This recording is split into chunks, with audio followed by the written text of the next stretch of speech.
Good morning everyone. Today I will be discussing on the lids and their disorders. Now coming to the structure of the eyelid, we have the skin, the subcutaneous tissue, the striated muscles, the submuscular connective tissue, the fibrous layer, the non-striated muscle and the conjunctiva. These are the structures from the anterior to the posterior.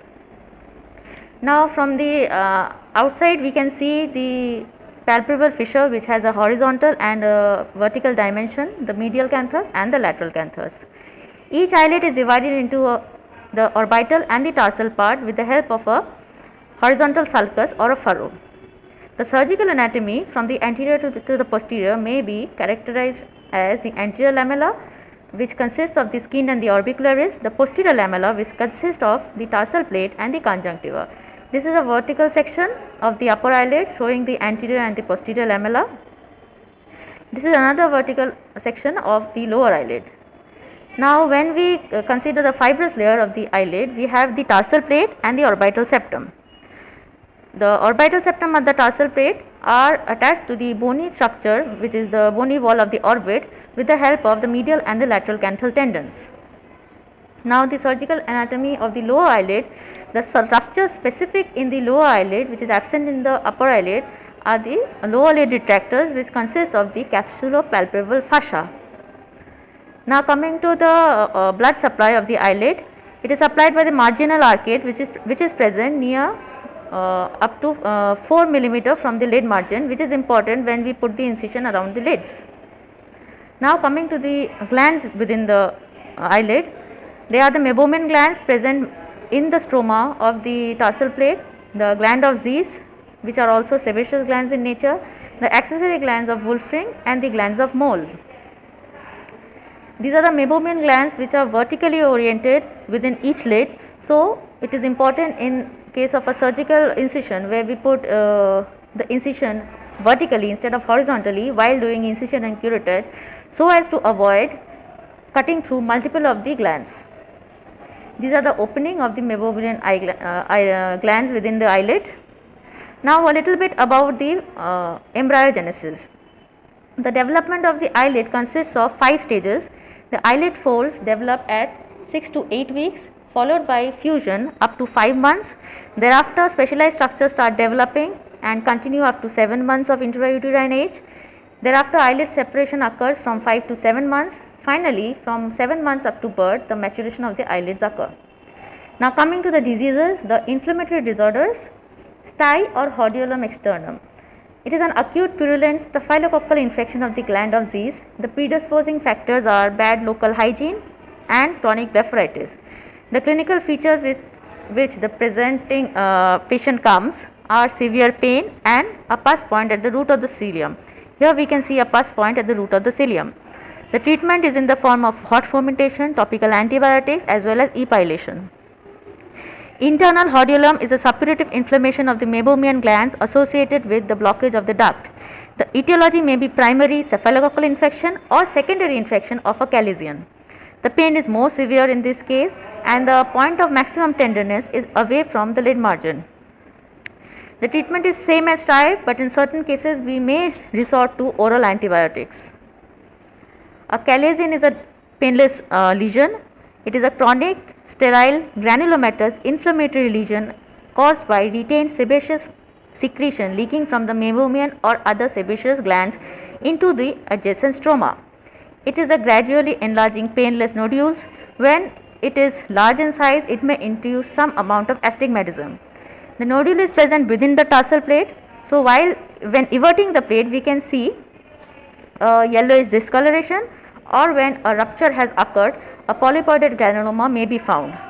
A marginal chalazion on the contrary is similar to a chalazion except that it arises from the gland of Zeiss and therefore is located not within the tarsal plate but on the anterior lid margin.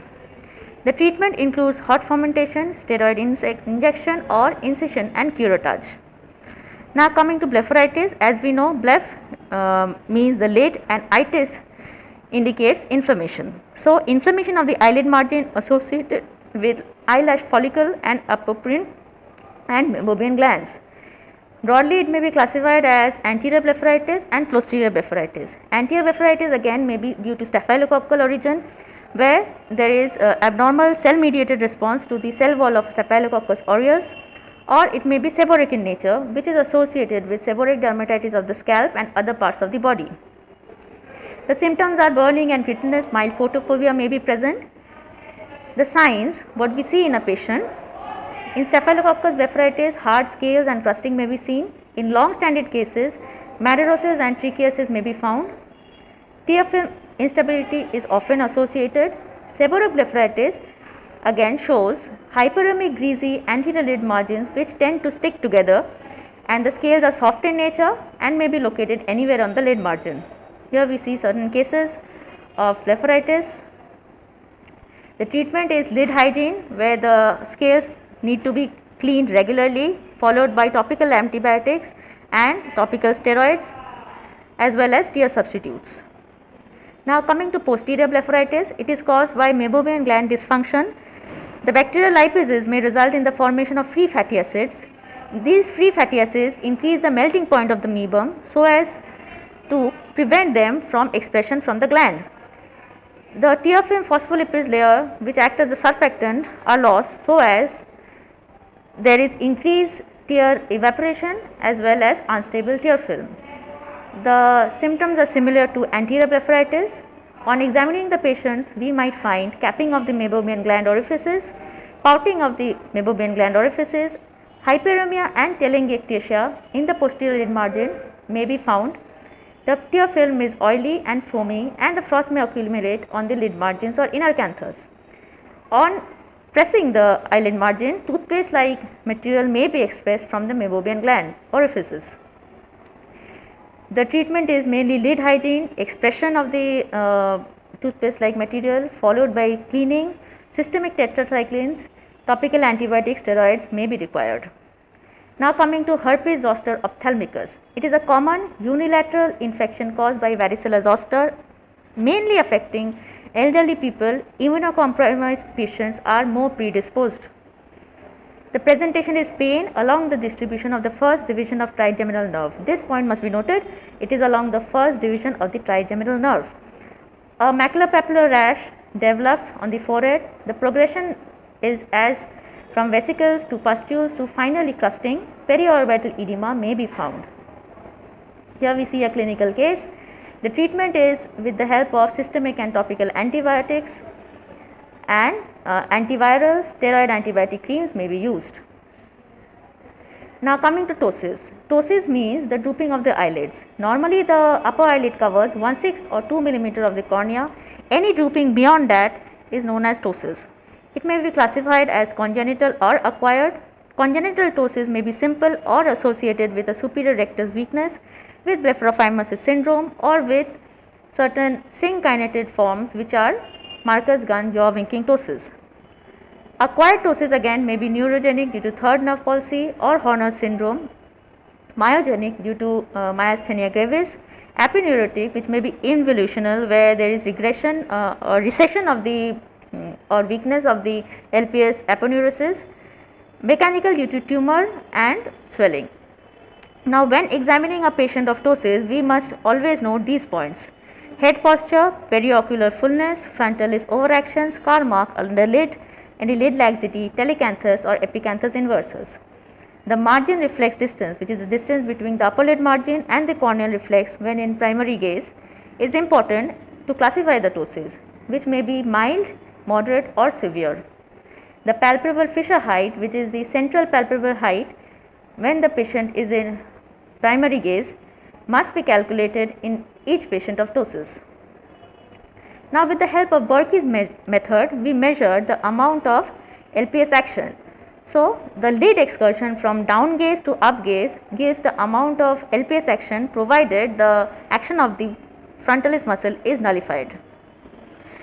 The LPS function helps in grading of the amount of action of the levator, which is more than 15 mm as normal, more than 8 mm as good, 5 to 7 mm as fair, and less than 4 mm as poor. Now, Marcus-Ganjow-Winking syndrome is a form of synkinetic ptosis where there is cross innervation between the oculomotor nerve and the mandibular branch of trigeminal nerve. Here, when the patient opens his mouth, there is improvement of ptosis. The Bell's phenomenon, which is the rolling of the eyeball, is important in each case of ptosis. The corneal sensation must be checked, the Schirmer's test must be done, and any pupillary abnormality, if present, must be noted. Now, coming to the hydrophonium test, it is done in case of myogenic form of ptosis. The amount of ptosis is noted before injection. Pre-medication with injection atropine is done, followed by a test dose and a bolus dose of hydrophonium. Thereafter, the amount of ptosis is noted again. Any improvement points towards myogenic form of ptosis or myasthenia gravis. The eye-spec test also helps in testing of myasthenia gravis. Now, coming to the treatment. Treatment is mostly surgical, but in certain cases non-surgical or rehabilitative touch glasses may be used. The decision as to when to operate and which procedure to use depends is important in each case. So, when to operate, if the concern is cosmetic, any age may be used. If it is amblyopia, then early surgery is advised.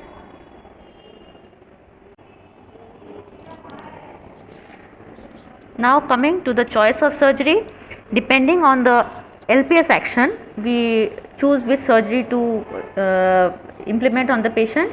If the LPS action is more than 10 millimeter, then the degree of ptosis is measured. If it is less than 2, that is mild ptosis, the Fassonella Servet procedure is advised. If it is more than 2, then we go for an aponeurosis surgery. If the levator function is less than 10 millimeter, then again we measure. If it is more than 4, then a levator plication is advised. If it is less than 4 millimeter, a brow suspension with the help of frontal dissection is done. Now, coming to the anomalies of position, entropion or interning of the eyelid margin most commonly seen is in the lower lid. It is etiologically classified as congenital, senile, cicatricial, acute spastic and mechanical. Involutional or senile entropion is caused by age-related degeneration of the elastic and fibrous supporting tissues, resulting in horizontal lid laxity, vertical lid instability, overriding of the preseptal orbicularis over the pretarsal orbicularis. Here we can see the overriding of the tissues. The features are constant rubbing on the lashes resulting in of the lashes on the cornea, resulting in irritation and punctate epithelial erosions on the cornea. The management is bandage contact lens or eyelid taping. Surgical procedure may be undertaken where eyelid suturing, eyelid everting sutures are given. Weiss procedure may be done. Jones procedure for strengthening of the lower lid retractors may be done. Cicatricial entropion is due to contracture of the conjunctiva due to fibrosis. The causes may be trachoma, chemical burns or pemphigus. The clinical features include corneal vascularization or corneal opacity. Now, the treatment is aimed at preventing damage to the cornea. So, a bandage contact lens may be placed. Tarsal wedge rejection, Weiss procedure or posterior lamellar grafting may be done. Now, coming to spastic entropion caused due to irritation resulting from corneal or conjunctival pathology. The treatment is removal of the cause or surgical procedures like before, where lower lid retractor tucking is done, full thickness horizontal shortening, lid bracing sutures or modified Wheeler's procedure may be done. Now, coming to ectropion, outward turning of the eyelid margin is known as ectropion. The lid falls away from the globe so that the normal lacrimal flow or drainage is disrupted. So, the patient presents with watering, scarring of the skin due to dermatitis and keratinization of the conjunctiva. Etiologically, it may be classified as congenital, senile, paralytic, cicatricial or mechanical. Congenital is a rare condition of the lower eyelid. Congenital ectropion, surgical correction is often required. Now, senile is due to horizontal lid laxity, medial canthal laxity, lateral canthal tensile laxity and disinsertion of the lower lid retractors. This will be a senile ectropion, not senile entropion. Now the management is minimal cauterization, transconjunctival resection, lazy T procedure or full thickness lid resection. Now coming to paralytic ectropion, it is due to paralysis of the facial nerve. The patient presents with exposure keratopathy or epiphora. Temporary treatment is aimed at protecting the cornea. We place a bandage contact lens. Lubrication is a must. Botulinum toxin may be given to the levator and temporary tarsorrhaphy may be done. For permanent solution, a medial canthoplasty, lateral canthal sling or gold weight implantation in the upper eyelid must be done. Now, cicatricial ectropion is caused by scarring or contracture of the skin and the underlying tissues which pulls the eyelid away from the globe. It is caused by thermal or mechanical injuries. The treatment is with the help of surgery where V-wipe operation, Z-plasty or skin grafting is done. Mechanical ectropion is caused by tumors near the lid margin. So, the removal of the cause is essential to prevent the horizontal lid laxity. Here the lid is in ectropion position due to the tumor in the lower eyelid. Now coming to trichiasis. Trichiasis is characterized by posterior misdirection of the lashes arising from normal sites of origin. It is caused by chronic blepharitis or herpes zoster ophthalmicus. The clinical features with which the patient presents are watering, redness, foreign body sensation and corneal abrasion. The management protocol includes epilation of the lashes, electrolysis of the lash follicles, cryotherapy and argon laser ablation. Dystrichiasis, which means a extra layer of lashes present behind the normal layer of eyelashes. It may be congenital or acquired. Congenital is mostly autosomal dominant associated with lymphedema. A second row of lashes emerging from or behind the meibomian gland orifices are seen. They tend to be thinner and than the normal cilia and are directed posteriorly. The treatment includes electrolysis or lamellar eyelid division followed by cryotherapy. Here we see a cryotherapy being done. Now acquired dystrichiasis is due to metaplastic lashes. A number of lashes originate from the meibomian gland. These cilia are non-pigmented and stunted. The treatment is similar to trichiasis. Now coming to some miscellaneous conditions of the eyelid. Symblepharon is a condition where the eyelids become adherent to the eyeball as a result of adhesions between palpebral and bulbar conjunctiva. It is due to thermal or chemical burns. The symptoms are difficulty in movement of lids or diplopia. Now it may be present only anteriorly or anterior symblepharon or posteriorly or total symblepharon. Here in first figure we see an anterior symblepharon, second figure shows a posterior symblepharon, while the third figure demonstrates a complete symblepharon. Now to prevent a symblepharon, prophylactically sweeping of a glass rod with lubricant or a bandage contact lens may be used, but after a symblepharon is formed, the only method of management is symblepharectomy. Now lagophthalmos is a condition characterized by inability to voluntarily close the lids. It is caused by paralysis of the orbicularis muscle. The complications include conjunctival and corneal xerosis and exposure keratitis. The treatment protocol is artificial tears, bandage contact lens as well as tarsorrhaphy. Now coming to blepharospasm, it refers to the involuntary, sustained and forceful closure of the eyelids. Essential blepharospasm is often idiopathic. Reflex is due to sensory stimulation of the cornea or keratitis. The patient presents with persistent epiphora. For essential blepharospasm, botulinum toxin may be used. For reflex cases, elimination of the cause is the primary target. Now lid retraction is retraction of the upper or the lower eyelid. It may be congenital, thyroid, myotonia or uremia or Duane's retraction syndrome may be the causes. Other congenital anomalies include epicanthal folds, where symmetrical folds arising from the upper or the lower eyelid extend up to the medial canthus. They are mostly of cosmetic concern and give rise to a false impression of convergent squint. The management is mostly surgical with the help of YV+T and mustardy Z+T. Telecanthus is a condition where increased intercanthal distance is found due to abnormal extensibility of the medial canthal tendons. It should be differentiated from hypertelorism, where there is large separation of the orbits. Often some syndromes may be associated, such as Waardenburg syndrome, Mobius syndrome and Treacher-Collins syndrome. Now coming to blepharophimosis and epicanthus inversus syndrome or BPES syndrome. There are of two types. They are mostly autosomal dominant in nature. BPES type 1 is associated with ovarian failure. Now the signs include moderate to severe symmetrical ptosis in both the eyes with poor levator function, telecanthus and epicanthus inversus. The nasal bridge is often hypoplastic. The treatment involves correction of the epicanthus, telecanthus followed by bilateral frontalis suspension after a few months. Amblyopia must be kept in mind while treating such patients. Microblepharon is a condition characterized by small eyelids often associated with anophthalmos. Ablepharon, also known as the deficiency of the anterior lamella of the eyelids. So, treatment involves reconstructive skin grafting. Here we see cases of ablepharon and microblepharon.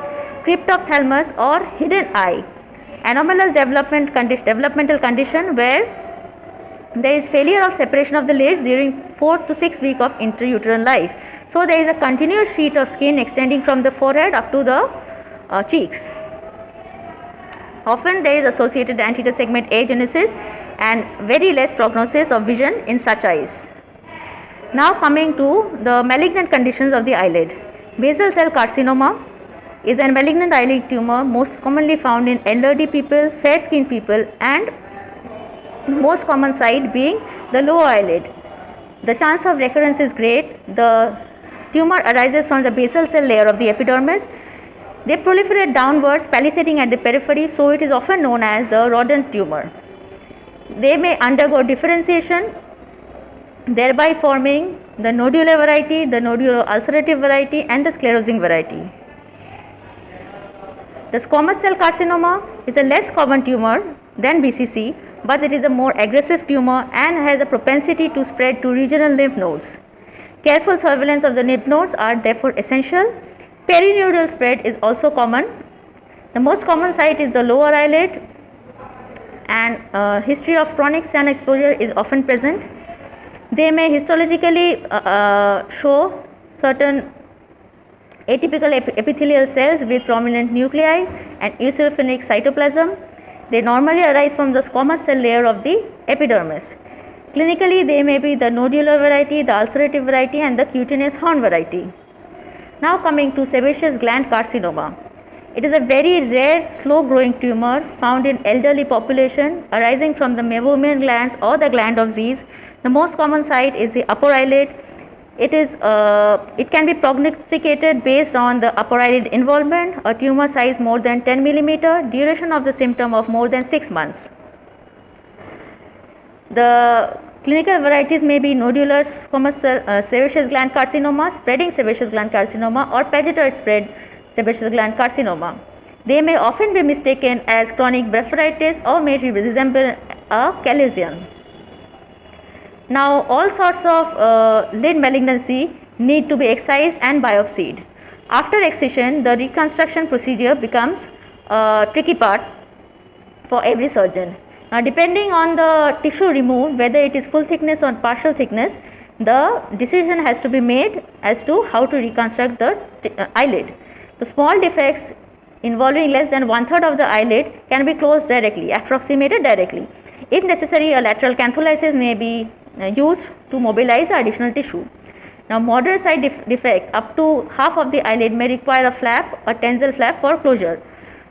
Now, large defects involving the eyelid, which involve more than half of the eyelid, there a posterior lamellar reconstruction may be done with the help of upper eyelid free tarsal graft, buccal mucosal membrane or hard palate graft. The anterior lamellar reconstruction may be done with the help of skin advancement or a local skin flap. Thank you.